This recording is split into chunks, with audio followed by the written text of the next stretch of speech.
¿Cómo está la banda?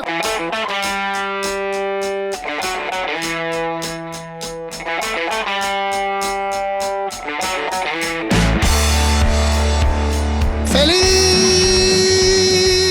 Año Nuevo! Banda querida, compañeros de este podcast llamado ¿Cómo está la banda? Feliz 2023, que les vaya de poca madre. Son los deseos tanto míos como del equipo que nos acompaña y nos ayuda a producir este podcast que ya llevamos 2 años y medio haciéndolo prácticamente sin parar. Le quiero dar las gracias a toda la raza, a toda la banda que ha estado apoyando tanto el nuevo sencillo de Ritmo Peligroso, Pistolero. Está funcionando muy bien. Y les comento y les recuerdo que es parte de nuestro disco de 45 aniversario que vamos a lanzar en marzo de este año, si todo sale como tenemos pensado. También les quiero comentar algo que sucedió, que realmente fue una cosa inesperada. Resulta que Pilar Ortega, la directora de Aquí no pasaba nada del documental, lanzó estos CDs que aquí les vamos a compartir el arte. Y fueron las últimas grabaciones que hicimos los 4 originales de Dangerous Rhythm, o sea, el Johnny Danger, el Marcelo, el Ripsic y Piro. Y esas grabaciones fueron como de mayo, junio del 83, y ya después Johnny se salió y Rip se salió y Marcelo y yo seguimos adelante con El Gato y con Jorge Dávila, que tocaba el bajo con Nuevo México. Y estas grabaciones se rescataron mientras hacíamos el documental y Pilar decidió hacerlo un CD.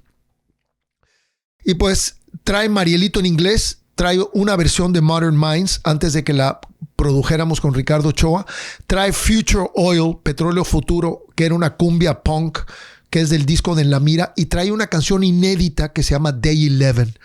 Pues resulta que hicieron un tiraje de 500 discos, vendieron en el Chopo, vendieron a domicilio, y pues las maquilaron con no sé quién, pero el cuate tuvo la maravillosa idea de no hacer pruebas y el control de calidad se fue para el carajo y los 500 discos salieron sin audio. Pero no se preocupen, los que lo compraron en el Chopo o los que lo compraron por correo, se les va a mandar el original. Ahorita está todo de vacaciones, está parado un poco México, pero tan pronto regresen Pilar Ortega le va a dar seguimiento.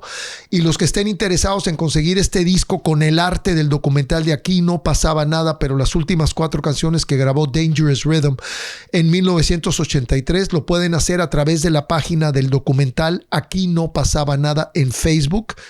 Y Pilar es una persona, pues la verdad, muy profesional y muy diligente, y estoy seguro que va a sacar adelante este asunto. Y pues obviamente estaba indignada con este rollo, pero bueno, así es esto, ¿no? Estas cosas a veces suceden y no hay que tampoco sacarse de onda y ser tan radical. Quiero saludar a todos nuestros suscriptores. Bienvenidos los nuevos suscriptores. Les recuerdo que los invito a que se suscriban a este canal. Lo único que tienen que hacer es suscríbete aquí abajo, clic y ya están suscritos. Corran la voz a toda la familia, a la colonia, el abarrote, el veterinario y a todo mundo ahí para que crezca esta comunidad. Y también los invito a que formen parte del círculo de amigos de Cómo está la banda en patreon.com/Piro Pendaz. Aquí traigo un par de comentarios de YouTube que nos parecieron bastante chidos. El primero es de Sublime Impresos 9670. Sublime Impresos 9670. Buen cotorreo. Haz más segmentos así, dependiendo la temporada. Me gustó y me entretuvo mucho el Santa. Feliz Navidad y feliz Año Nuevo, mi Piro. Que este año nos dé más sorpresas con tantas entrevistas que vienen. Excelente programa y fuerte abrazo. Gracias, carnal. Pues sí, la verdad fue idea de Juan Pablo, que es como el productor y el director de este podcast. Y pues muchos le atinaron a quién era Santa, ¿eh? Varios dijeron que era el Chicho de Cachún, Cachún, Ra, el Fernando Arau. Pues sí, efectivamente era el buen Fernando Arau, un amigo muy querido. Por otro lado, el Copa César 9527 nos mandó también este siguiente comentario. A Palomas lo descubrí en la parte más baja de mi depresión y sin duda alguna se convirtió en un apoyo con sus canciones, no solo con sus canciones, sino que además me dieron el valor de decirle a la mujer que amo lo que sentía por ella. Esto cambió mi forma de pensar y se siente súper chingón saber que somos carnales hidrocálidos del Merito, Aguascalientes. Un chingón el Palomas. un maestro como ningún otro. Pues sí, efectivamente es uno de los grandes cantautores. A mí me encanta cómo compone y qué chido que te ayudó en esa etapa baja de tu vida, ¿no? Eso demuestra lo importante que es la música, lo importante es que son las letras de las canciones, cómo te pueden ayudar en una depresión, cómo te pueden ayudar a celebrar un gran momento en tu vida.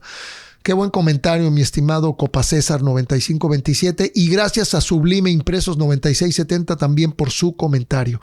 Amigos, esta semana no hay fan de la semana, hay fans de la semana y son todos ustedes, nuestros seguidores del podcast que desde 2020 nos vienen siguiendo y apoyando, y esperemos que nos sigan apoyando en este 2023. A ustedes, todos estos 18,300 suscriptores que tenemos son los fans de la semana. Imagínense que me pusiera a decir el nombre de cada uno de ustedes. Bueno, ¿y ahora a dónde nos vamos? Nos vamos a una recomendaciones.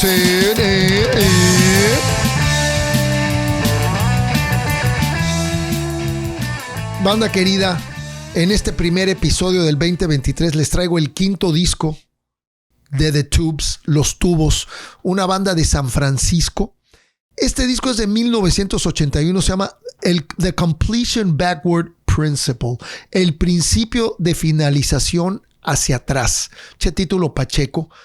Y en la funda de adentro salen como una especie de arquitectos, como armando un proyecto. Y la onda es como este tubo. Salen así como una bola de cuates científicos, una cosa así. Y aquí está como el tubo que están diseñando.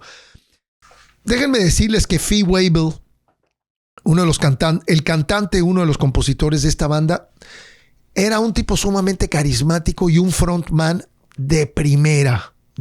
Yo tuve la oportunidad de verlos un par de veces y los vi precisamente con esta gira en 1982 en un lugar que estaba en las afueras de Los Ángeles, en una zona que se llamaba Reseda, en un lugar que se llamaba el Country Club. A mí este disco me voló la tapa porque ellos estaban teniendo problemas graves con su disquera A&M, y los dejó ir y de pronto se quedaron sin disquera. Y resulta que gracias a Bobby Colomby, un músico importantísimo de Blood, Sweat and Tears, de Sangre, Sudor y Lágrimas, pudieron firmar con Capitol Records. Y Capitol Records les hizo 3 discos con la condición de que si ningún disco se vendía o funcionaba, les daban la carta de retiro. Pero su primero con Capitol, fue un éxito.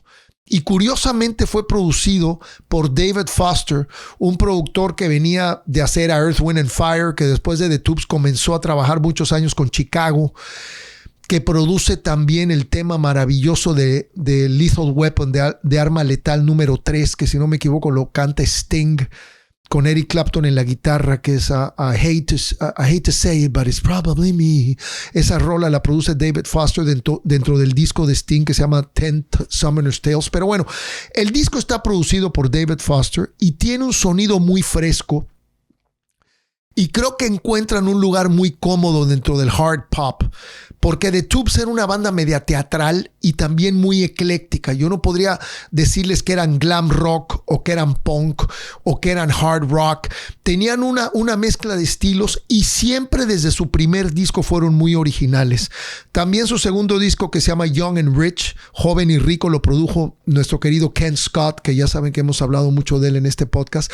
Pero en particular, The Completion Backward Principle trae una rola que se llama Talk to You Later, que es de lo mejor que yo he oído de rock americano. O sea, un éxito redondo con una actitud musical tremenda. El baterista Prairie Prince, valga la redundancia, comentar que hasta tocó en algún momento con XTC.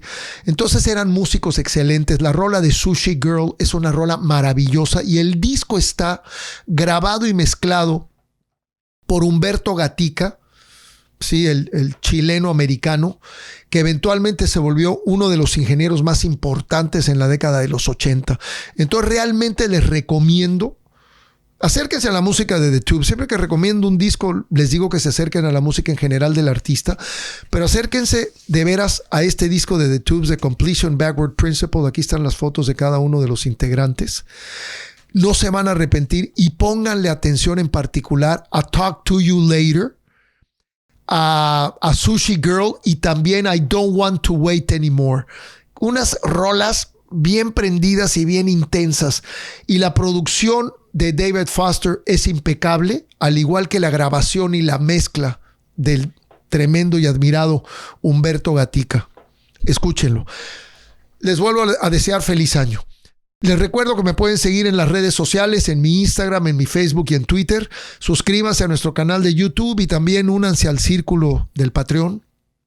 Y si quieren comprar merchandise tanto de Ritmo Peligroso como del podcast o de cualquier otra banda de rock latinoamericano, lo pueden hacer en bonustrack.shop. Recuerden que aquí abajo están todos los links. Amigos, les recomiendo y los exhorto a que nos sigan dejando sus comentarios en YouTube porque realmente nos gusta mucho interactuar con ustedes en el canal. En este primer capítulo del año tenemos un invitado que se sale un poco del rock. Sin embargo, es un gran compositor, un gran cantautor y un gran trovador mexicano. Y estoy hablando de Edgar Oceransky. Tremendo músico y la verdad, un compositor muy talentoso. Les voy a leer una breve semblanza. Edgar Oceransky es un cantautor nacido en la Ciudad de México, musicalmente impecable. En sus discos se encuentran historias que rescatan el valor de la cotidianidad envueltas en melodías hipnotizantes que viajan en una voz limpia e inconfundible. Un artista para descubrirse en vivo y disfrutarlo una y otra vez en sus grabaciones. Con 17 discos y más de 50 colaboraciones con diferentes artistas y en varios géneros musicales que van desde la balada hasta el big band y la música norteña, es considerado uno de los mejores cantautores de México.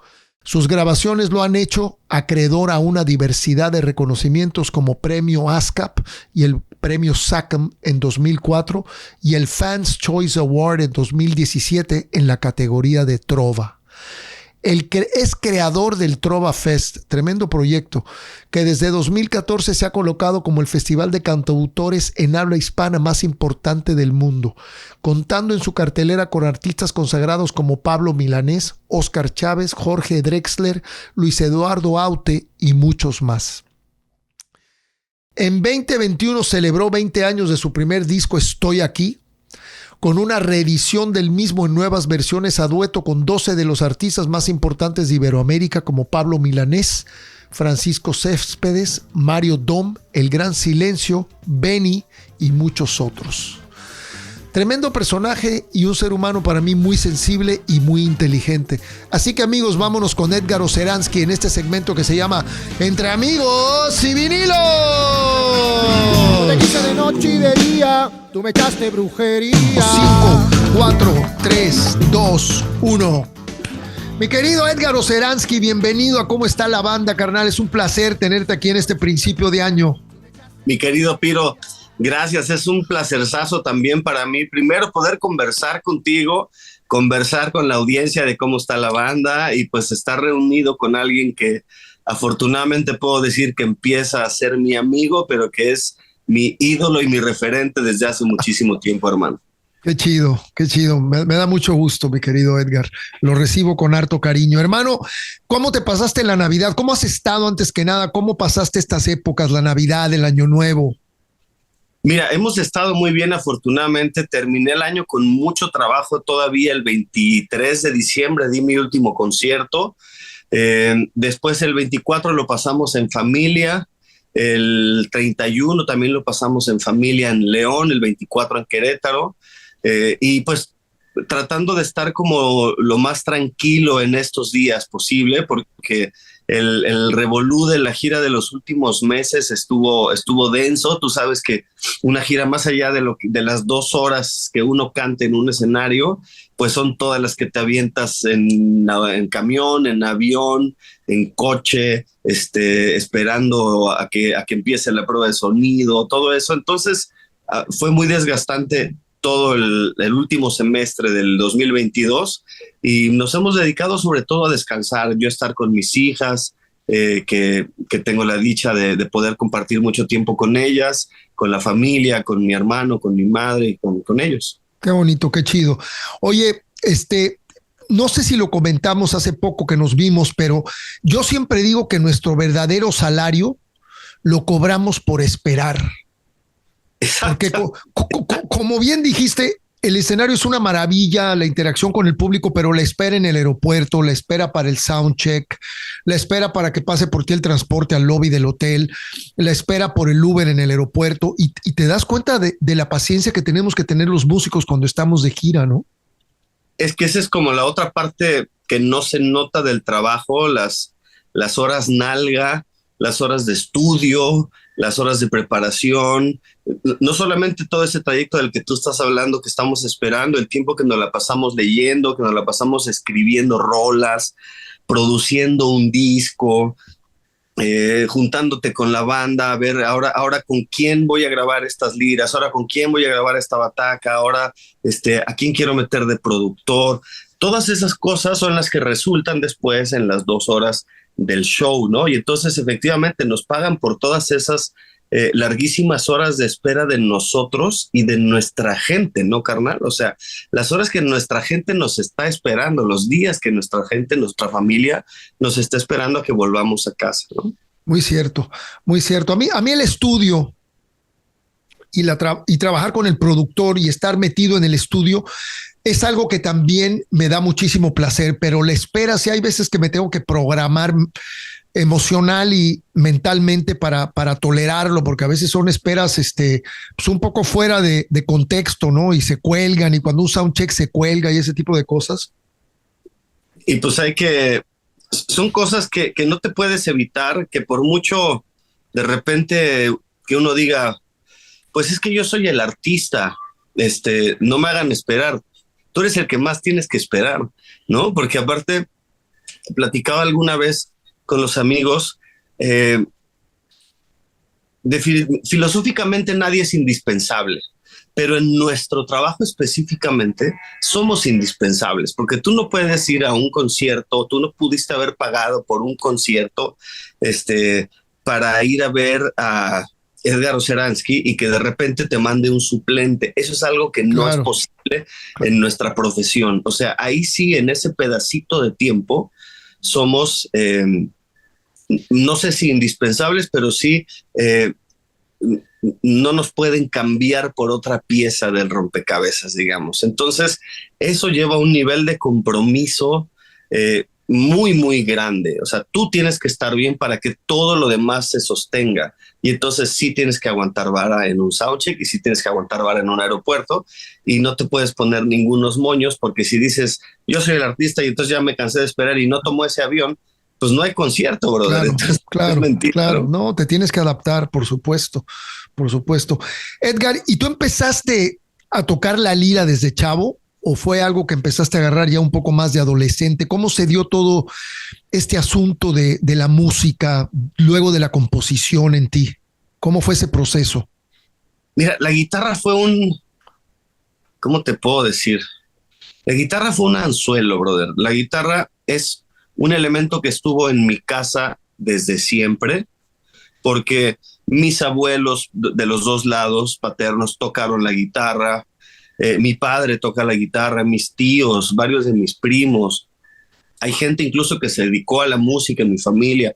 Mi tío abuelo tuvo un trío con el que mantuvo a su familia taloneando en las cantinas durante, no sé, 40 años o yo qué sé. Su hijo fue cantante también, que también estuvo cantando en los bares mucho tiempo. Entonces, la guitarra era un elemento que siempre estaba ahí, pues como puede estar un sartén en una cocina, básicamente. Pero de ahí, y es más, y te enseñan a cocinar cuando eres chavo para que seas independiente. Pero de que sepas cocinar a que te quieras dedicar a ser chef, eso es otra cosa completamente distinta.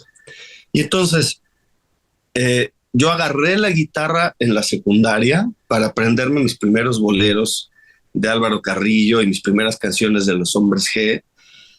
Y después de eso me armé una bandita en la preparatoria porque había varios compañeros míos del salón a los que también les gustaba la música y resulta que uno se acababa de comprar una batería, mi amigo Ernesto Treviño, y luego José Luis Bobadilla, que en paz descanse, había comprado una guitarra eléctrica, yo me acababa de comprar una guitarra acústica, conseguimos un bajista y empezamos a ensayar como tú sabes que se arman las bandas de rock, para jugar primero y para desfogar un poquito la energía que tienes cuando eres adolescente. Luego de eso, cuando yo termino la preparatoria y estoy esperando entrar a la universidad, pues necesitaba lana para sustentar la universidad. A mí se había acabado la beca de la prepa y había accedido a la UNAM a estudiar psicología. Entonces me tenía que juntar una lana. Y empecé a cantar en los camiones todo ese verano del 93.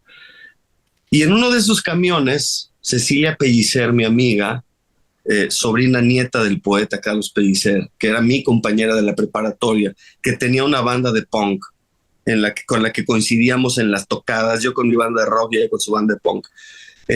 Me ven en uno de esos camiones cantando y me dice, niño, porque así me dicen mis compas de la prepa, ¿qué pasó, niño? ¿Qué haces aquí, cabrón? ¿No? Yo le decía, pues sacando para la chuleta. Y me dice, mira, acabo de ir al Sapo Cancionero para ver si me dan chance de ir a cantar. Y me dijeron que ya tenían el lugar del compositor ocupado.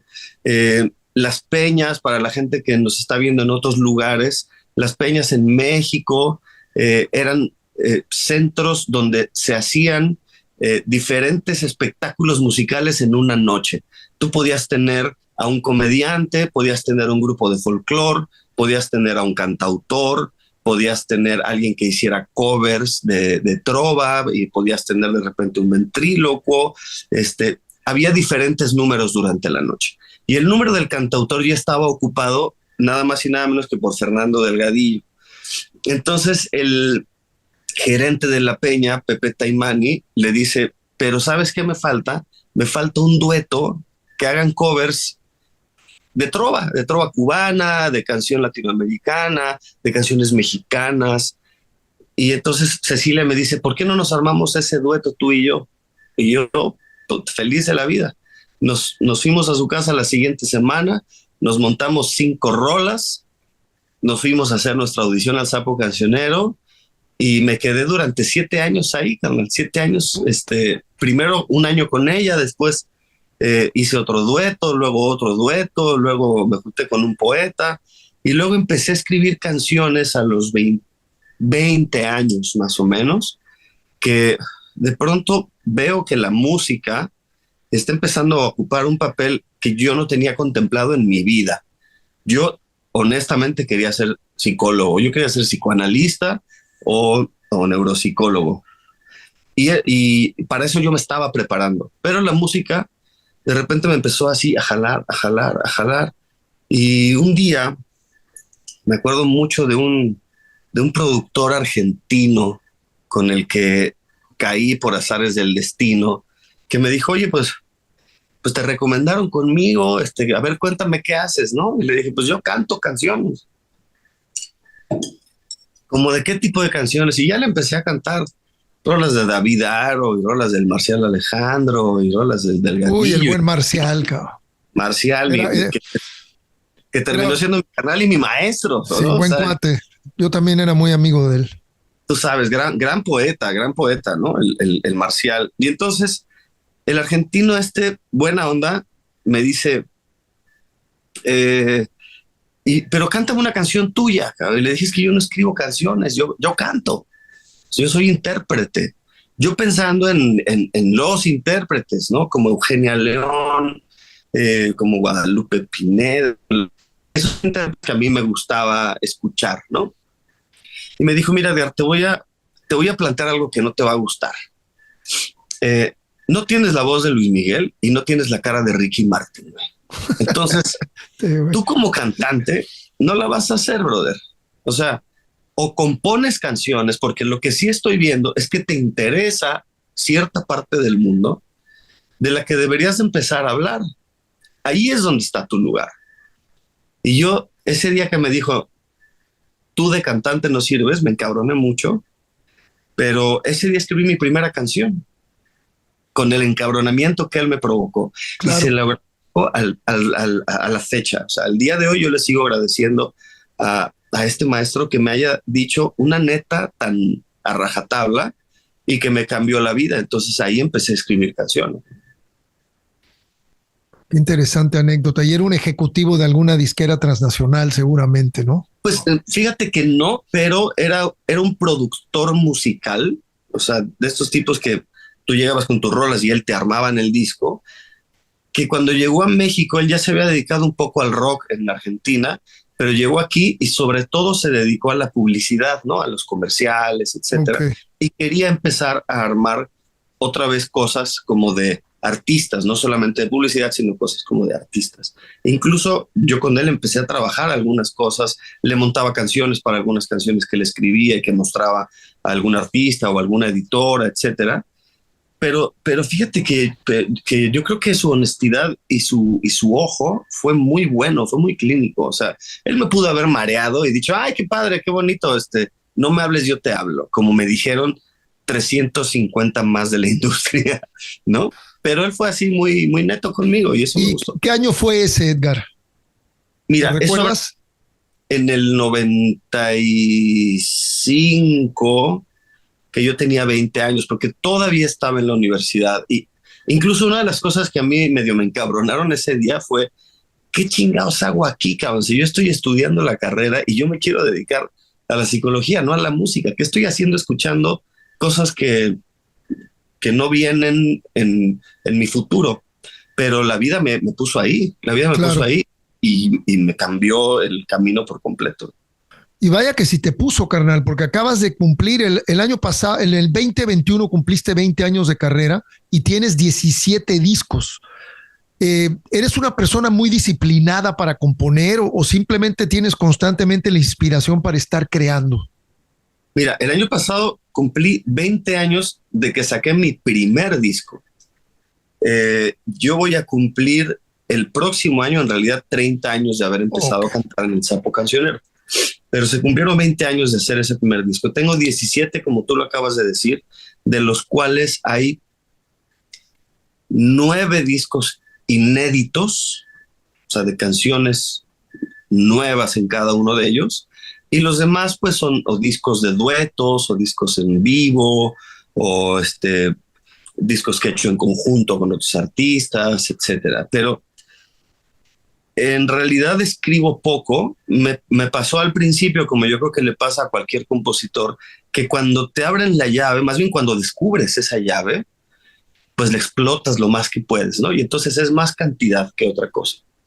Y poco a poco fui afinando el lápiz y afinando la intención también y afinando qué sí quería hacer, qué no quería hacer, porque hice de muchas cosas, no solo muchas canciones para mí, que al final yo las escuchaba y decía, puta, ¿no? Qué canción tan fea, y la guardaba, ¿no? Y era para mí un ejercicio, y fueron muy buenos ejercicios, pero también en algún punto me empezaron a buscar de las editoras y escribí muchas canciones que me pedían para otros artistas, pero que tampoco me grabaron, ¿sabes? O sea, a mí otros artistas me han grabado creo que cuatro canciones, si bien te va, y ninguna de ellas la colocó una editora.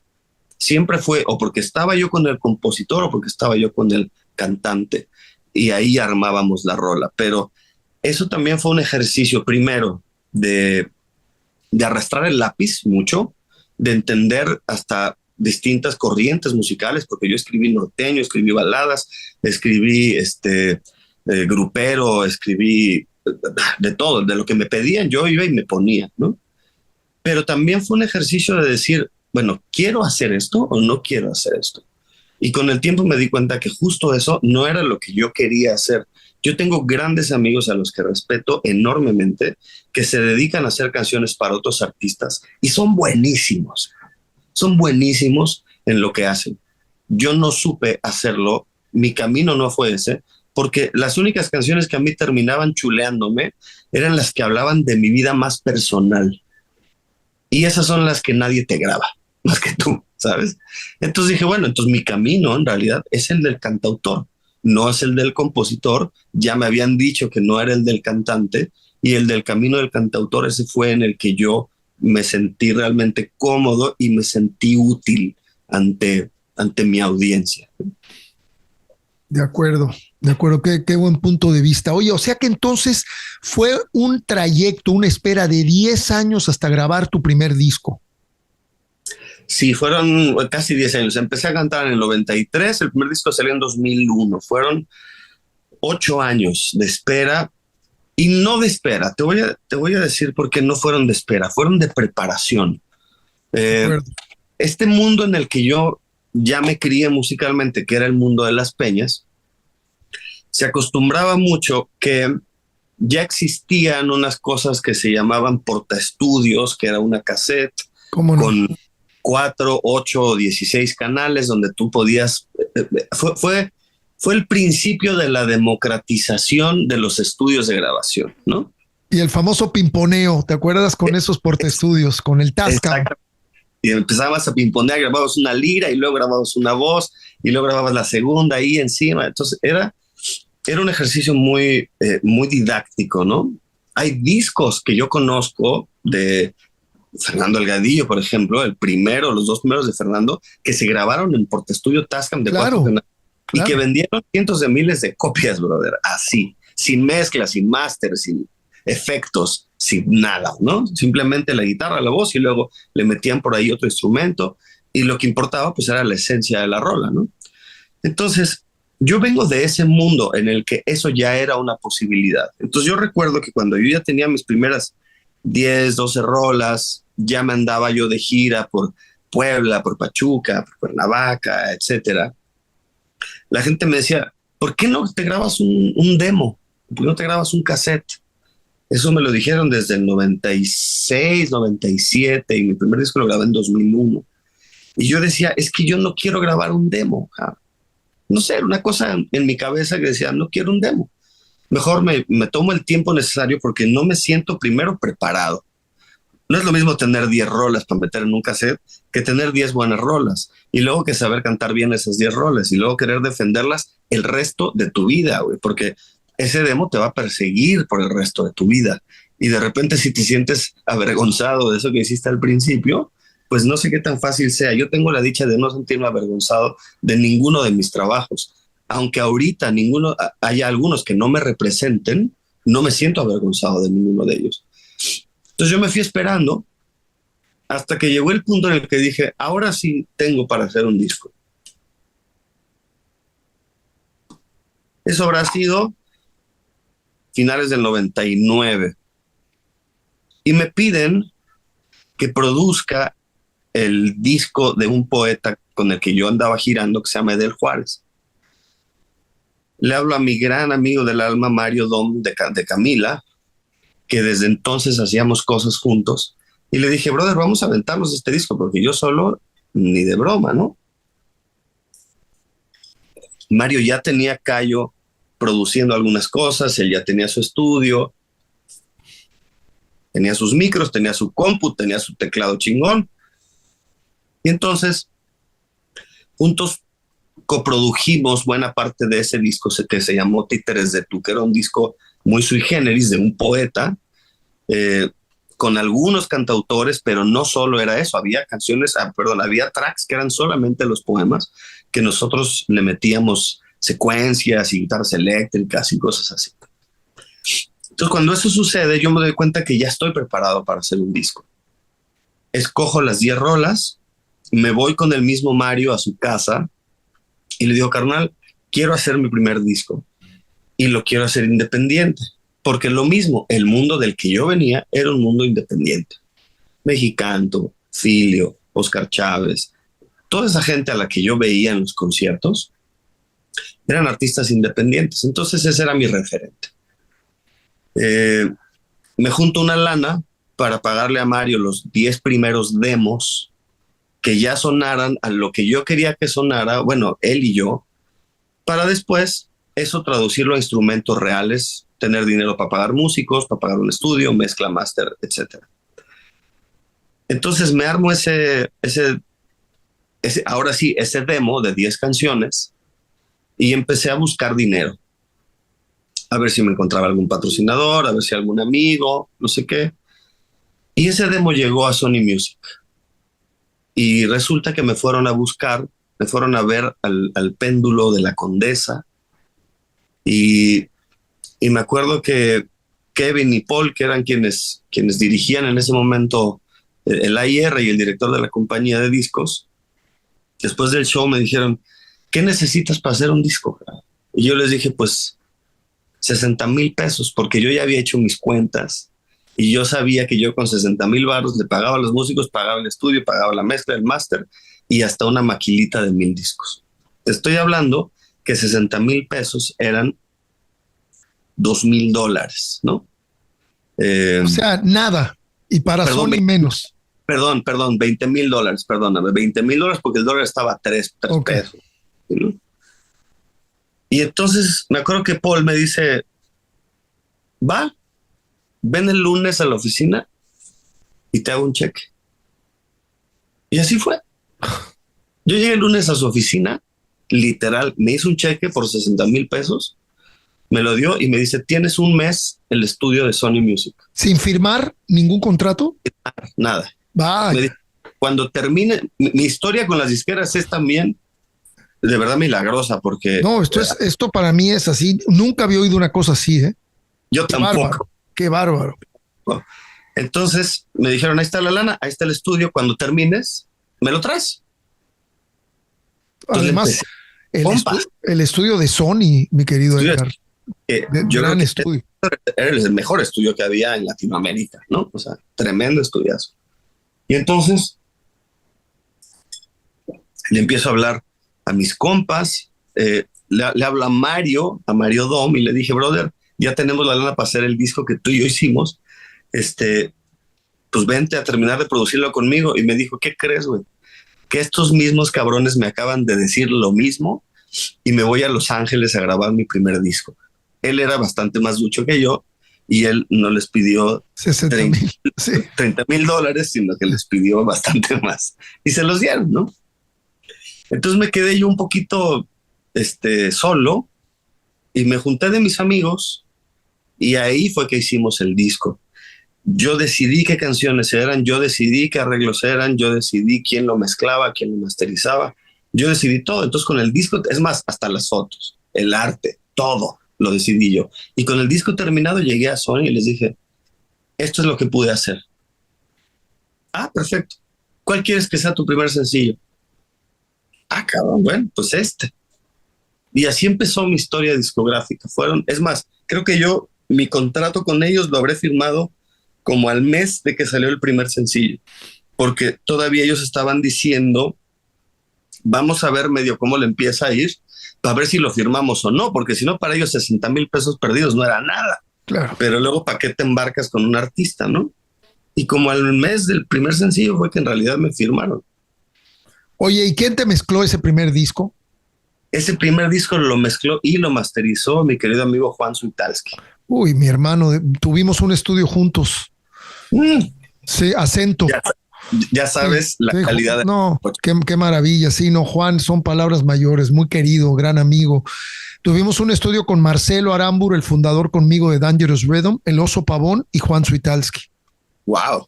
Muchos años, desde 1986 a 1992. ¿En dónde estaba? Acento, en Edgar Allan Poe y Homero, en una esquina. A una o dos cuadras de Molière. Sí, ahí grabó Guadalupe Pineda, grabó Tania Libertad, Eugenia León. También teníamos una compañía de jingles en aquellos años y hicimos bastantes jingles en los 80. Uy, qué maravilla. Sí, pero Juan, y luego con Juan también grabamos el disco de Los Humanos en su estudio La Ventana.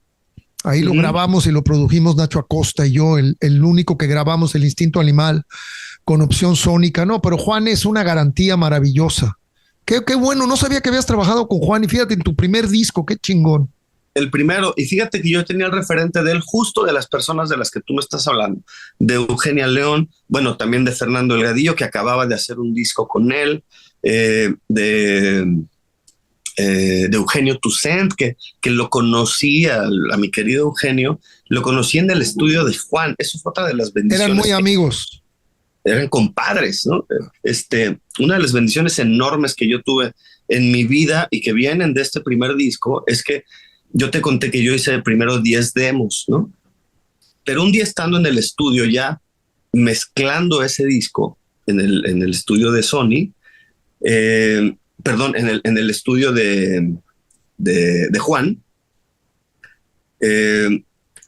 yo había visto en el estudio de Sony un piano de Cola Steinway que tienen ahí y lo tenían guardado ahí con su con su franelita y no sé qué.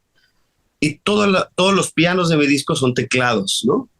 Y yo decía, puta, qué ganas de hacer una canción con un piano de verdad, ¿no? Y tenía yo esa cosa en la cabeza. Y mezclando un día en casa de Juan, llega Eugenio Toussaint. Y entonces fue como que se apareció San Pedro para mí, ¿no? O sea, wow, ¿qué hace este brother aquí, cabrón, no? Y bueno, terminan su conversación, ellos, no sé qué, él iba a dejarle no sé qué cosas a Juan. Y le digo, oye, Juan, no seas cabrón, güey, preséntamelo, ¿no? O sea, ya sé que me lo presentaste aquí, de hola, mucho gusto, pero me encantaría grabar algo con él. Me pasó su teléfono y estuve como una semana dándole vueltas a ver para qué le iba yo a hablar a Eugenio Toussaint. Y me acordé de una canción que no venía en esos primeros demos, que se llama Un beso grande, que era una canción muy en la onda bolero swing. Y a mí me había volado la cabeza el disco de Vida Loca de Pancho Céspedes, que había salido unos años antes, ¿no? Y era toda esa onda y es todo el sonido de Eugenio Toussaint. En el piano, pues, sobre todo. Hay otros pianistas ahí, ¿no? Pero dije, va a ser un beso grande. Esta es la rola que yo quiero grabar con Eugenio. Me armé la base, ¿no? Contrabajo, guitarra eléctrica, batería. Y entonces le hablo a Eugenio, ¿no? Y le digo, oye, Eugenio, mira, pues si te acuerdas, nos conocimos en el estudio de Juan y quisiera que grabaras un piano para una canción mía. Pues cuánto me cuesta por eso, ¿no? Y me dice, ay, Edgar, mira, pues no te conozco y no es que yo voy y te grabo un piano, o sea, ¿qué quieres? ¿Que haga un arreglo? O sea, ¿qué es lo que tú necesitas? Le dije, no, el arreglo ya está hecho. O sea, era una base de una batería y un contrabajo y una guitarra eléctrica, ¿no? Me dice, mira, lo que yo cobro, tú no me lo puedes pagar. Así te lo pongo. Pero pues eres amigo de mi compadre y por algo te dio mi teléfono. Entonces te voy a proponer lo que sigue. Tal día a tal hora yo me voy al estudio de Sony, que me tengan el piano afinado, microfoneado. Ellos ya saben cómo me gusta a mí grabar. Yo voy a ir y voy a grabar ese tema. Si me gusta, te lo regalo. Pero si no me gusta, de todos lo voy a grabar. Ahórrate una lana, porque entonces me vas a pagar mi piano. Y yo temerariamente se lo acepté. Organicé todo en Sony, estaba todo mundo ahí que no se la creían. Me acuerdo que en el estudio de al lado estaba grabando un proyecto Markovich y se enteró Markovich que iba a estar ahí Eugenio y se fue para allá. Estaba todo el mundo ahí esperando a que llegara Eugenio, ¿no? Escuchó el tema. Yo le di un cifrado todo maltrecho que había hecho. Lo corrigió a primera escucha, se metió, me grabó 2 tomas y cuando salió me dijo, no me debes nada, solamente invítame a tu siguiente disco. Y ahí empezó una amistad con Eugenio Toussaint. Qué suave. Y esta canción está en tu primer disco también.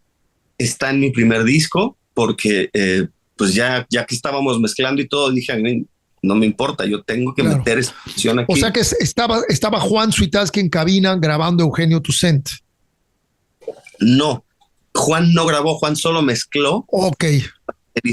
Ahorita no recuerdo quién era el ingeniero de planta de Sony. ¿No sería momento. Rodolfo Vázquez? ¿El Rodo? No, Rodolfo, porque a Rodolfo lo conocí después y lo conocí bastante bien. Sí. Oye, y entonces mezclaste en el estudio de Juan, el que está en Avenida Toluca. Exactamente, sí. El que está en su casa. Está bueno. No, ahí pues oye, qué buenas historias estas, ¿no? Puta, deberías escribir un libro o una novela. A mí, fíjate que afortunadamente ya tuve la dicha de que hace 2 años escribí mi primer libro de poemas. Pues de poemas y de historias, ¿no? También, en realidad hay pocos poemas, pero sobre todo hay anécdotas, porque creo que mucho tiene que ver con cómo uno cuenta la historia. Las mismas cosas, o yo sí puedo pensar que a nosotros nos pasan cosas un poquito distintas a la mayor parte de la gente, pero tampoco somos extraterrestres. Tiene mucho que ver con cómo te lo tomas tú, ¿sabes? Con cómo lo cuentas, con cómo lo tomas en tu vida de sorpresivo o no. Porque Sí, pudiste haber dicho, pues es que conocí a un pianista bien chingón y grabó una rola conmigo. No, para mí todo esto se convirtió en una gran anécdota. claro. Y todo tiene que ver, el hecho incluso de hacer canciones, es cómo cuentas las mismas cosas que le pasan a todo mundo, ¿no? Recuerdo una vez que estábamos con amigos que seguramente tú debes de conocer, Juan Carlos Novelo, que en paz descanse, que fue mi baterista unos años, y con Rocino Serrano, que fue productor de mi productor de unas rolas del segundo disco. Estábamos terminando la presentación de mi segundo disco en un lugar que se llama La Martinera, allá en Plaza Loreto. Entonces, pues queríamos ir por el último trago, ya estaban cerrando La Martinera y Rocino con ese arrojo españolete que tiene, le dice al de la entrada, oye, pero es que aquí te traigo un artista, cabrón, no me vas a cerrar, si aquí todavía hay gente adentro, no sé qué. Sí, pero ya están, o sea, ya cerramos la barra y estamos esperando a que paguen la cuenta. Bueno, por eso, déjanos entrar, ¿no? En lo que se va todo el mundo, déjanos por la caminera. Eso se convirtió en que el dueño del lugar le dio las llaves al de la barra, nosotros seguíamos ahí y el de la barra se brinca con nosotros y se sienta, saca la última botella de whisky y dice, esta va por mi cuenta, nada más porque platican bien sabroso. Todo esto tiene que ver con eso, ¿sabes? Claro. Puedes platicar las mismas cosas, la cosa es cómo las conversas. Totalmente. Sí, pues el ojo de cada quien, ¿no? Edgar, estaba leyendo en tu biografía, tienes aproximadamente 50 colaboraciones con diferentes autores o cantantes. ¿Cuál es una que realmente recuerdes de una manera especial? Puta, eso es una pregunta de verdad difícil. No como de concurso de Miss Universo de, ay, qué difícil será nuestra decisión. No, es difícil porque las personas con las que he colaborado ha sido gente o que se ha acercado a mí de una manera muy cariñosa y muy que me han tomado en gran importancia para ellos, o viceversa, que yo me he acercado a cada artista porque me importan mucho, porque han sido parte de mi vida. Pero te puedo decir que de las colaboraciones que yo más puedo conservar en mí como algo cuasi milagroso, no sé, Manzanero, Pancho Céspedes, David Summers, que fue pues una muy buena parte de mi historia de la secundaria y de la preparatoria con las baladas de los Hombres G, que hay una gran influencia de sus baladas en mis canciones. La Sonora Santanera, creo que son de los que ahorita a bote pronto, Pablo Milanés, Sí. Alejandro Lerner. De bote pronto te podría decir que han sido como las que yo pude haber dicho, bueno, tal vez no las 50, estas 5 me hacen la carrera. Bien, bien, no, de acuerdo, tremendos compositores, intérpretes. A mí Pablo Milanés, desde que lo vi hace 1000 años, 40 años, yo creo que lo vi con Silvio en el Auditorio Nacional, en el Viejo, me gustó muchísimo. ¿Tú crees que la mayoría, o no sé, ¿por qué los cantautores le cantan tanto al amor? Porque además le cantan de maneras muy diferentes. No hay como una especie de manera lineal de acercarse al romanticismo, sino le dan como muchas formas, ¿no? Muchas maneras de hablar al respecto. Mira, yo creo que el cantautor entiende que la vida cotidiana es lo más importante que tienes. Como te decía hace rato, no necesitas ser extraterrestre para que tu vida sea extraordinaria. El cantautor entiende que en la vida cotidiana, en la vida normal, es donde se encuentran los milagros y que ¿qué cosa más importante en tu vida cotidiana que el amor? No existe una cosa más importante en el universo que no sea el amor, pero ya de por sí en tu vida cotidiana. Y le escribimos al amor, no solamente al amor de pareja, le escribimos al amor, yo te puedo hablar desde mi lado, ¿no? Pero le escribo al amor a mis hijas, el amor a mi oficio. Conozco grandes compositores que han hecho canciones de amor a su país, maravillosas, de amor a los amigos. Y yo creo que tiene que ver con eso, con la importancia que tú realmente le das a tu propia vida sin irnos al lado del narcisismo, de qué grande es mi vida. No, es que decía Einstein, hay dos maneras de ver la vida, como si nada fuera un milagro o como si todo fuera un milagro. Y yo creo que nosotros decidimos ver nuestra vida como que todo es milagroso. Entonces, solamente te conviertes en el narrador de lo que está sucediendo, de los milagros que te tocó presenciar. Tengo un escritor, más bien periodista, amigo mío, que en sus emails siempre firma: si no crees en los milagros, no eres realista. Me parece una gran frase. ¿Es cierto? ¿Quién es? Ramón Mestre. Ramón Mestre. Ramón Mestre fue editor del Miami Herald muchos años y ya está medio retirado, pero se dedica mucho a asesorar escritores y ese tipo de cosas, ¿no? Un personaje muy culto que nos conocemos hace muchísimos años. Oye, platícanos un poco de este disco DVD que te aventaste en el Metropolitan, que también yo creo que es una meta importante en tu carrera, que filmaste el concierto y grabaste en vivo. ¿Cómo se dio todo ese proyecto? ¿Tú lo diseñaste, tú lo produjiste? Supongo que tocas la guitarra acústica en todas las canciones. ¿Quiénes te acompañaron? Platícanos un poco más de ese proyecto. Como tú bien dices, el Metropolitan es uno de los lugares icónicos, ¿no? De acuerdo. Y que no solo tiene que ver con la cantidad de gente que entra a verte, sino desde con el edificio en sí. O sea, ese edificio tiene una historia que me acuerdo que el primer Teatro Metropolitan que yo hice por ahí del 2015 o 16, llevé a mi abuelo, que había trabajado en la industria del cine como organizador de funciones, ¿no? O sea, él era el que programaba en X y Y cine. Y como tú sabes, el Teatro Metropolitan era el cine Metropolitan. Entonces yo llevé a mi abuelo ahí para que me viera la primera vez y él se quedó, bueno, recordando sus años mozos, ¿no? Entonces dije, tenemos que hacer un concierto primero en el Metropolitan, del que para mí hasta ese momento era el mejor disco que yo había realizado, que se llama Escarlata. Y quería traer varios invitados. Está Maruán y Diego Ojeda de España. Está María Bernal de México, que es coautora conmigo de una canción muy bonita que se llama No me quiero enamorar, que nos grabó Kalimba, canción que hicimos también con Mario Dom. Está Bernardo Quesada, que ha sido el productor de mis últimos discos y el director de mi banda y arreglista por muchos años. Entonces, le echamos toda la carne al asador. Yo hice un disco con Big Band en el año 2013-14, entonces quisimos meter un poquito de Big Band, armamos toda una banda con 17 metales, armamos una orquesta de cuerdas, más aparte de la banda que a mí me acompaña normalmente.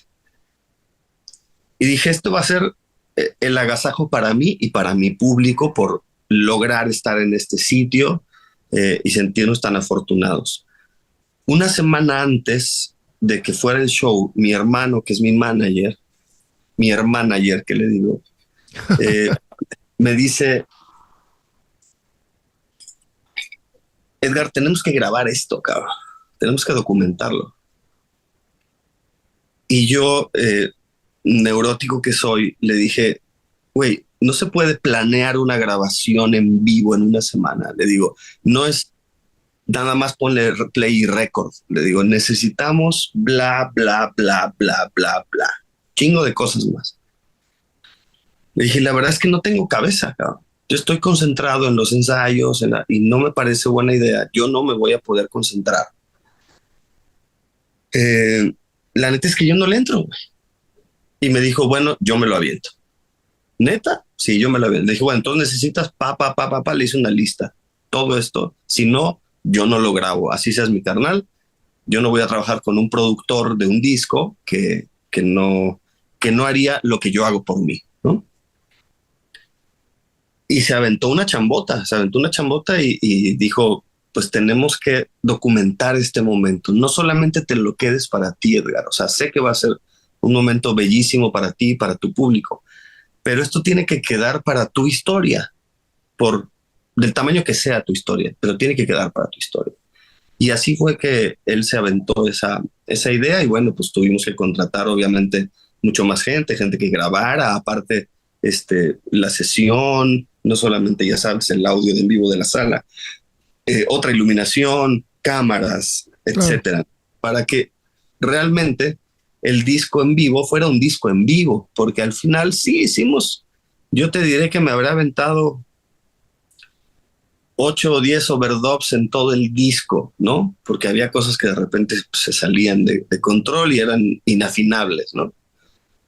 Pero el disco quedó como estaba, ¿no? Como se grabó.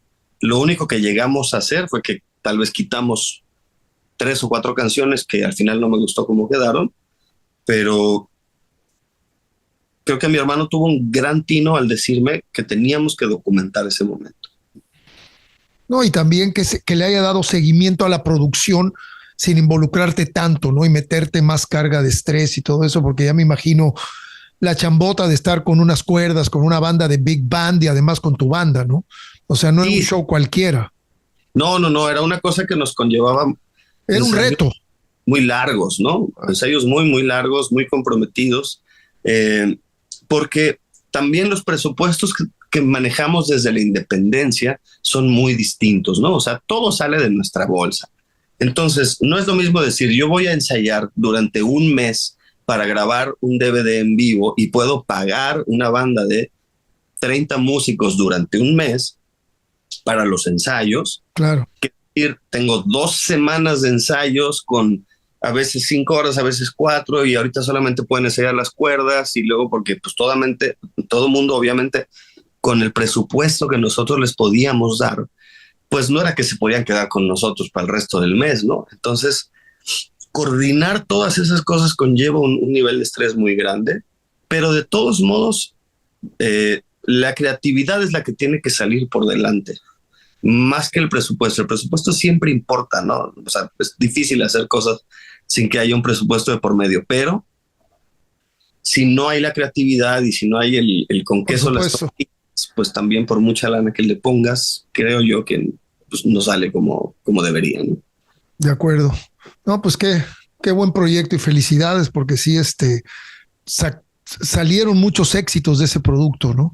De ese Sí, proyecto. afortunadamente sí, o sea, hubo, eh, incluso con los mismos arreglos, yo te puedo decir de las mismas canciones de ese disco, claro, no solo cantamos ese disco, cantamos eh, el 80% del disco de Escarlata y aparte hicimos una revisión de toda mi carrera, de las cosas más importantes.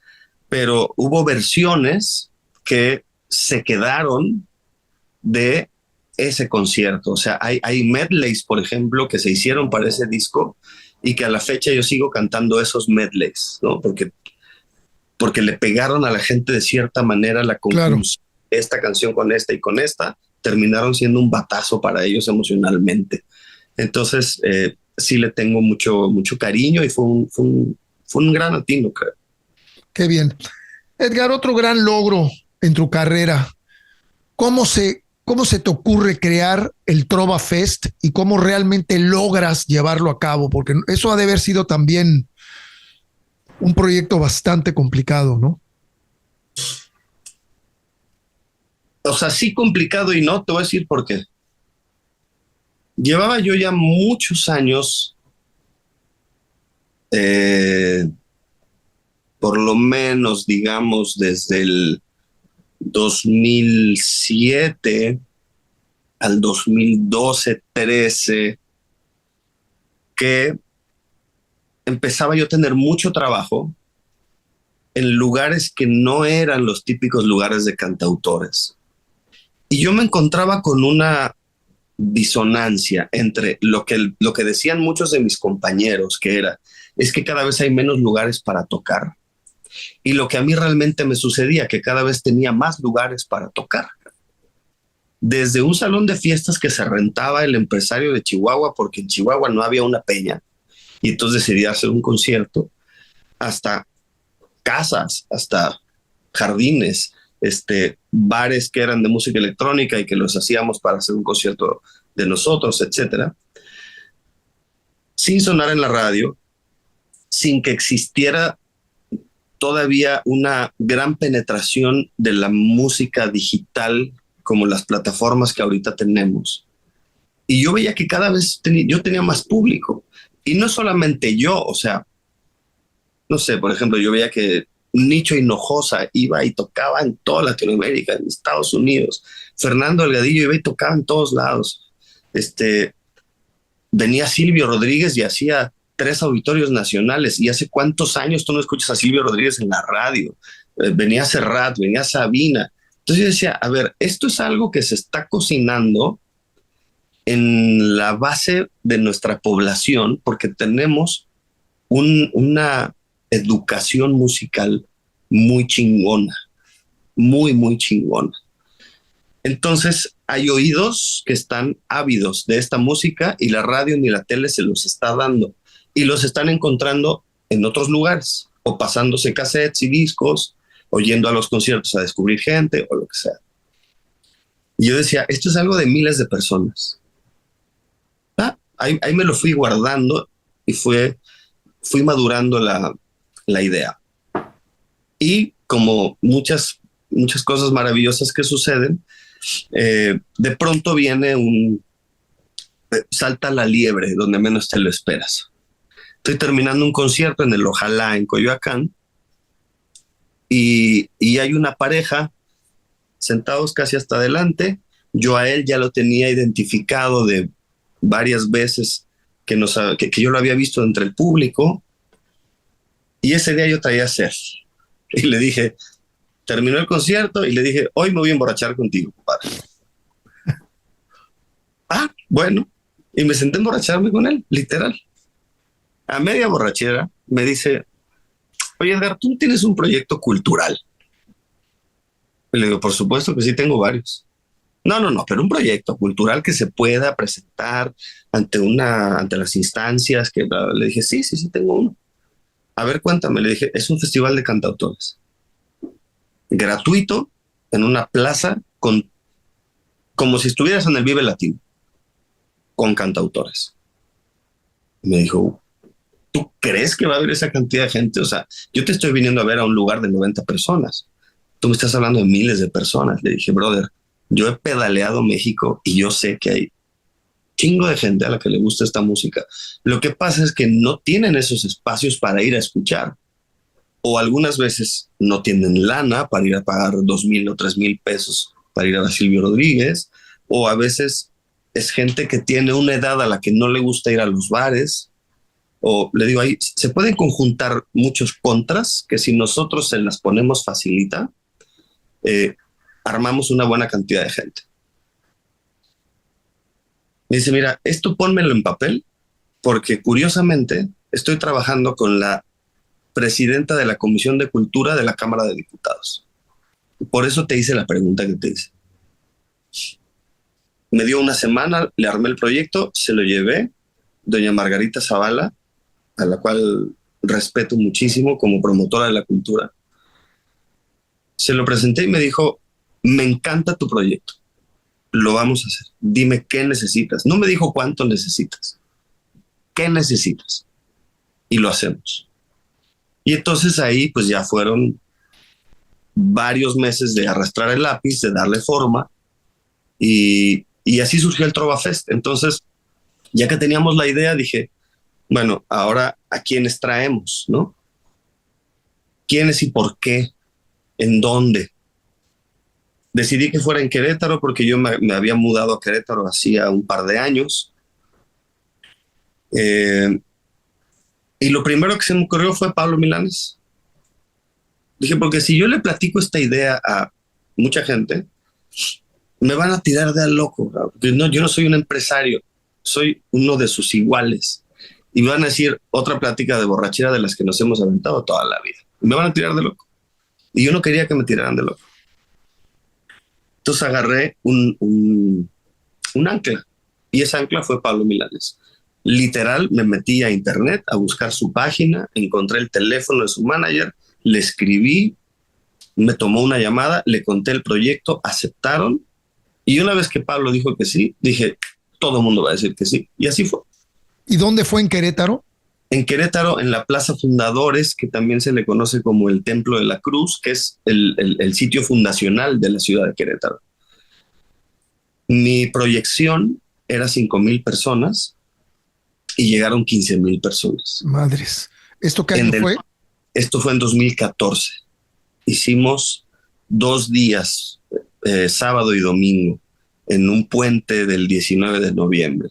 Y a partir de ahí, eso empezó a crecer hasta que llegamos a tener 70,000 personas en una semana, 7 conciertos de lunes a domingo, con 40 y tantos cantautores en una semana. ¡Qué bárbaro! ¿Y es anual? ¿Lo haces cada año? Ha sido anual desde 2014, se interrumpió por la pandemia, lo hicimos, el 2020 no se hizo, el 2021 sí lo hicimos online, que llegamos en un mes a 1 millón de visitas. Ahorita van 4 millones o no sé cuántas, pero imagínate, después de haber alcanzado en un fin de semana a 60,000 personas, ahora había 1 millón de personas viéndolo.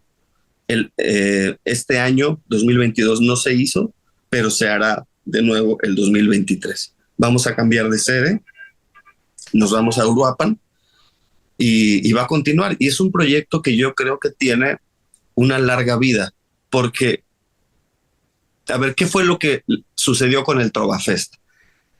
Primero le dio ojos y oídos a quienes ya existían y después se empezó a convertir en un lugar donde quienes tenían esos talentos que había por ahí guardados, que estaban también tocando en los bares, no solo en México, sino que siempre traemos talento mexicano y talento iberoamericano. De pronto se armaban giras con ellos, ¿no? A la gente le gustaba y entonces esa gente regresaba 2 o 3 meses después y se armaba una gira en México. Entonces se ha convertido no solamente en un foro, sino en un escaparate para que sucedan más cosas. Y eso hace que otros artistas que no se habían animado a levantar la mano lo han hecho y entonces volvemos a tener un semillero que yo creo que es muy importante. No, pues felicidades, qué tremendo proyecto, ¿eh? Y qué gran logro, qué gran logro. Oye, para cerrar este bloque, te quisiera pedir que nos platicaras de tu disco del 20 aniversario, Estoy Aquí. Híjole, hermano, ese disco es otra de las buenas ideas de mi hermana ayer, fíjate. Empezaron a suceder discos de 20 aniversarios, que yo vi muchos, o de 40 aniversarios. Y de repente era una cosa que empezó a suceder a partir como del año 2016, 2015, etcétera, ¿no?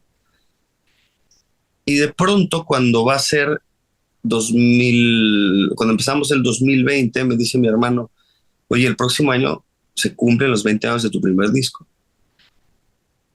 Deberíamos de hacer un remake de él, ¿no? Como todo mundo lo está haciendo. Y le dije, ¿sabes qué, Alan? La verdad es que no estoy en contra de la idea del remake, pero para mí, el disco más... No para mí, para mi público, mi disco más significativo, con el que me tiene la gente realmente identificado, es mi segundo disco, que se llama De Carne y Hueso. Le digo, mejor festejemos los 20 años de Carne y Hueso. Y me dijo, no, Edgar, es que el primero es el primero, güey. O sea, puede que el segundo sea el más escuchado, pero aquí fue cuando levantaste la mano, cabrón. Este disco te cambió la vida y se la cambió a mucha gente. Entonces, ahí sí, no seas egoísta. piensa un poquito más afuera de ti. Y me di cuenta que tenía toda la razón. Entonces empecé a echarle cabeza y dije, bueno, ¿cómo hacemos este disco? Había muchas maneras de hacerlo, todas dignas, ¿no? La primera idea que se me ocurrió fue, le voy a contar a la gente cómo nacieron esas canciones y me voy a aventar un disco guitarra y voz comentado. Eso es un buen pretexto de los 20 años.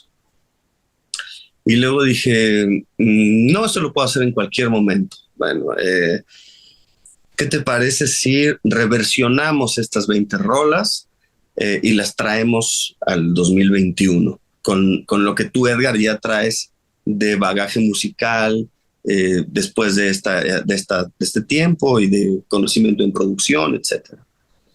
Bueno, esa también fue una idea. Pero una de las cosas que me han caracterizado en la vida, y tú lo acabas de decir con los 50 duetos, es que para mí la música es una cosa de manada, de pandilla. O sea, nadie está aquí solo y a nadie le gusta estar aquí solo. Por muy pinches ermitaños que seamos, no nos gusta estar en esta carrera solos. Y somos quienes somos también como parte de un círculo de gente. Y las cosas suceden más en grande cuando se hacen en manada. Tú lo sabes muy bien con el rock en tu idioma. O sea, la cosa de juntar a todas esas bandas que probablemente entre ustedes no tenían nada que ver, pero de pronto hubo alguien, algo, lo que tú quieras, que les puso un músculo, huevos, le rompieron la madre a toda mi generación y a la que vino, ¿no? Entonces dije, eso es lo que voy a hacer. Voy a reversionar este disco con la gente que ha sido importante en mi vida, con la gente que me ha puesto el hombro, con la gente que me ha empujado, con la gente que ha creído en mí. Y así fue que entonces le terminamos de dar el concepto a Estoy Aquí los 20 años. Y empecé a hablarle a cada una de estas personas. Todos ellos, salvo la canción de Duerme Tranquila, y ahorita te digo por qué salvo esa. Las otras, todas las demás canciones son de gente que ha hecho algo por mí, que han sido mis ídolos, que han sido mis referentes y que en algún momento de su vida o me subieron a un escenario o me inspiraron para una canción o lo que sea. Entonces fui y me dediqué a buscar a esa gente, no a buscar a mis 11 amigos más famosos, porque no fue así, sino a quienes realmente habían incidido y qué canción era para cada uno de ellos. El proyecto se volvió enorme para mí en todos los sentidos. Y ya que tenía yo 11 de las 12 canciones, la única que no fue de gente que me ha impulsado en la vida, desde arriba me refiero, o que me han jalado, fue una canción que le escribí a mi madre, que decidí hacer con dos chicas tremendamente talentosas a las que yo les quería dar ese siguiente jalón. O sea, todo lo que estos 11 hicieron por mí, yo quisiera contribuir un poquito en sus carreras, que son Ale Seger y Kobe Quintana, que son las únicas dos artistas de este disco que no son mayores que yo, sino que yo les llevo 10, 12 años de carrera, ¿no? Entonces de eso se trató este disco y de eso viene esta idea y de honrar al compositor aquel que empezó a hacer rolas con 20 años, porque claro, yo empecé a revisar esas rolas a los 45, 46 y dije, este pinche escuincle me sigue diciendo cosas importantes y yo lo voy a seguir honrando el resto de mi vida. ¿No? Y fue un redescubrimiento de Edgar Oceransky, el muchacho que escribió canciones de los 20 a los 26 que sacó su primer disco. Qué bonito. Muy chido. Muchas gracias. Amigo. Muy chido. Muy chido, muy auténtico todo, mi querido Edgar. Oye, viejo, pues nos gusta cerrar estas charlas. Se ha venido volando el tiempo, ya vamos más de una hora. Se ha venido volando. Cerrar estas charlas con un disco que haya escogido nuestro invitado. Uh-huh. Y en este caso tú escogiste pues este disco que fue un disco muy exitoso del buen Juan Luis Guerra, de 1998, el Ni es lo mismo ni es igual. ¿Por qué de tanta música que has escuchado en tu vida, desde esos hombres G que te pegaron tanto en la secundaria, escoges a un cuate como más representativo de la música bachata, de la música dominicana, que digo, al final del camino es un músico latino, ¿no? Porque no nada más está metido ahí en la bachata, sino hace diferentes estilos musicales. ¿Por qué este disco, Edgar? Mira, Ni es lo mismo ni es igual, me voló la cabeza una vez en la carretera que veníamos con mi buen amigo Chico González de Ciudad de México a Salamanca. Íbamos a la boda de mi primo. Y Chico me había presentado muchos discos que a mí siempre me gustaban, ¿no? Me acuerdo que una vez me puso a un disco de Tocan Patty y yo estaba alucinando con la manera de ese par de hacer enormes canciones que de por sí ya eran enormes y solo con una guitarra y una voz, ¿no? Y era como mi curador musical de las carreteras. Entonces me pone a Juan Luis Guerra y digo, o sea, lo descubro recién ahí como cantautor, primero. Yo ya lo conocía como un cantante de bachata y como un gran performer, ¿no? Y como alguien que me había hecho bailar muchas veces, pero de pronto escuché cosas que, aparte de lo maravillosamente, rítmicamente resueltas que estaban, cada arreglo era impecable. El arreglo de los metales es impecable. Las guitarras que se tocan ahí, que él toca las guitarras, son impecables. Los arreglos de cuerdas. Y es un disco que todo él arregló y él compuso. Entonces, cuando Chico me está contando todo esto y yo escucho los altísimos vuelos poéticos de Juan Luis Guerra, es donde yo lo incluyo en mi panteón de cantautores, ¿no? Donde también, no sé, está, no sé, o sea, gente que no solamente es de lo que nosotros llamamos trovadores o cantautores, pero también está José María Cano, que vino más del lado del rock español, o donde también está,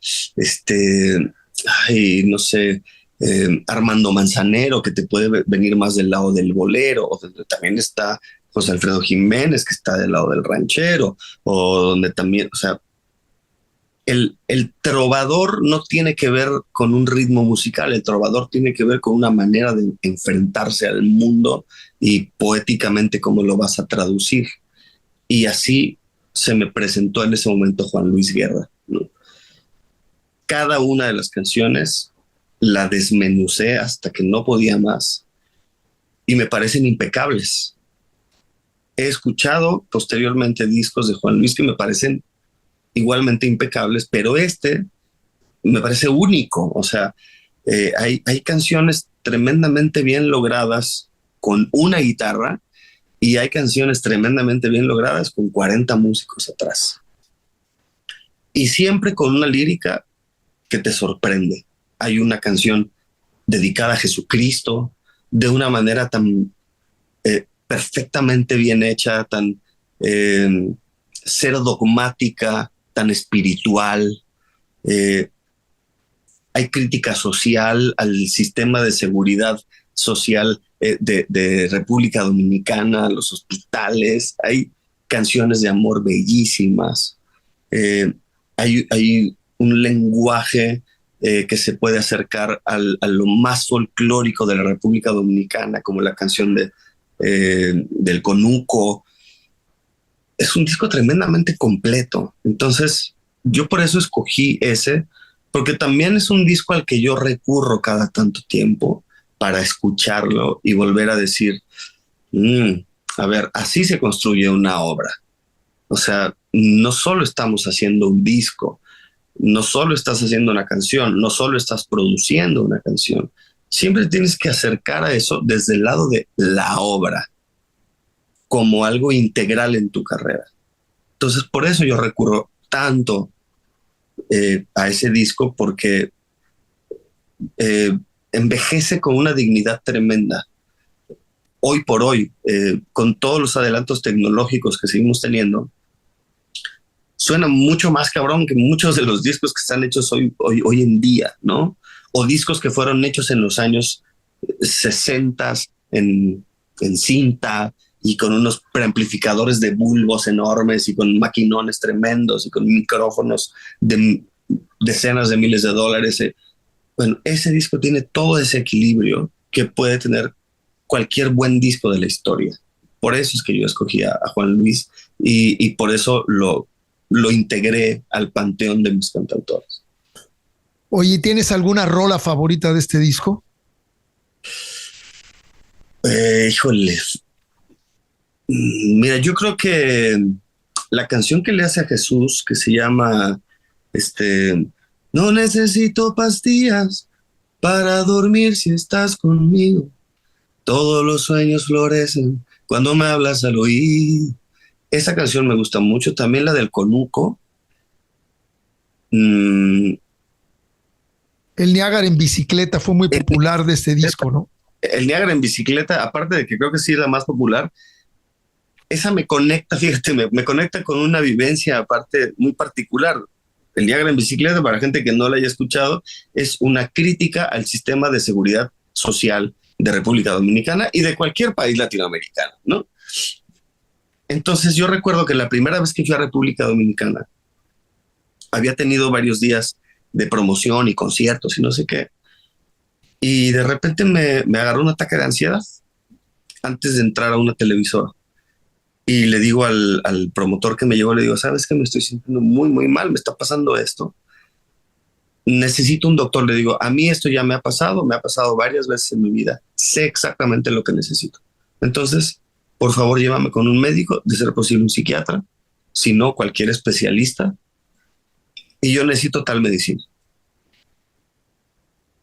Se quedó así, ¿no? Porque aparte él me veía como si no me estuviera pasando nada, pero la gente que ha tenido ataques de ansiedad sabe que por fuera parece que no te está pasando nada y por dentro te estás cagando, ¿no?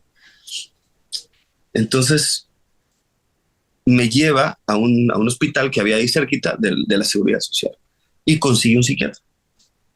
Y entonces el psiquiatra me empieza a preguntar y a consultar y todo. Yo le decía, doctor, yo entiendo que esto es un protocolo que usted tiene que seguir, pero entienda, y usted lo sabe muy bien, que lo que yo necesito es esto. Deme esta pastilla, yo puedo seguir con mi vida, con mi día tranquilo, no sé. No, sí, pero es que mira, a ver, ¿y quién te ha tratado en México? Déjame ver si yo lo conozco, a bla, bla, bla, bla, bla. De repente me desesperé y le dije, doctor, por favor, quiero una receta para esta pastilla. Ah, o sea, de verdad eso es lo que tú quieres, chico. Y entonces agarra, saca de su bolsa y me da 3. Me dice, ten, pero vamos a conversar. Entonces me tomé la primera pastilla, me pasaron los 15 minutos, me hizo efecto, y entonces le dije, ok, doctor, ahora sí conversemos todo lo que usted quiera, ¿no? Pero me acordé muchísimo cuando escuché el Niágara en bicicleta de esa escena en la cual el tipo te está mareando y te está contando su vida, y te está no sé qué, y lo menos que está haciendo es consultarte. Oye, pero te fue bien porque las traía con él, ¿eh? Claro, porque imagínate. Mira, yo no conozco a la fecha psiquiatra que no tenga de esas con él. O sea, de plano. Yo que psicología y que estudié con tantos psiquiatras y que fui a hacer tantas prácticas a hospitales y eso, la dicha es que la mayor parte de los que nos dedicamos en algún momento a la psicología, estamos básicamente igual de tocados del cerebro. Entonces, pues poseemos la tecnología. Todos cojeamos del mismo pie. De eso estoy de acuerdo. El Johnny Danger, el bajista de Dangerous Rhythm, fue el único que terminó su carrera y es psicólogo. Fíjate, sí. No más para cerrar. Siempre tenemos esa duda, ¿no? Esa duda constante de quiénes somos y por qué somos así y qué nos está pasando por la cabeza. Mi querido Edgar, te podría pedir que te despidieras como se te pegara la gana, pero siendo un romántico y siendo una persona tan profunda, yo te pediría que te despidieras con un mensaje de Año Nuevo. Con mucho gusto. Claro que sí, mi Piro. Primero que nada, quiero decirte que este regalo que tú me estás haciendo para empezar el año, que empezó este regalo terminando el año pasado, el año 2022, es la cercanía de las personas con las que uno se tiene que encontrar en la vida. Entonces yo le diría a toda tu audiencia que confiemos en la inevitabilidad de la vida. La vida es inevitable. La vida y sus cosas son inevitables. Entonces confiemos en que esa inevitabilidad nos da una enorme libertad para hacer lo que querramos, porque de todos modos va a haber, son como las carambolas de 3 bandas. De todos modos tienes que tocar a estas 2 bolas con esta tercera. ¿Cómo lo hagas? Eso ya es tu pedo. Tú decides cómo vas a hacer la carambola, pero la carambola va a suceder. Y de las cosas más importantes que yo he aprendido en mi vida es eso: confía en la inevitabilidad de la vida. Lo que tiene que pasar va a pasar, lo que no tiene que pasar no va a pasar. Preocúpate por disfrutar el trayecto entre esas dos. Eso sería lo que yo les podría regalar. Buenísimo. Feliz 2023, banda. ¿Cómo está la banda? ¡Eso!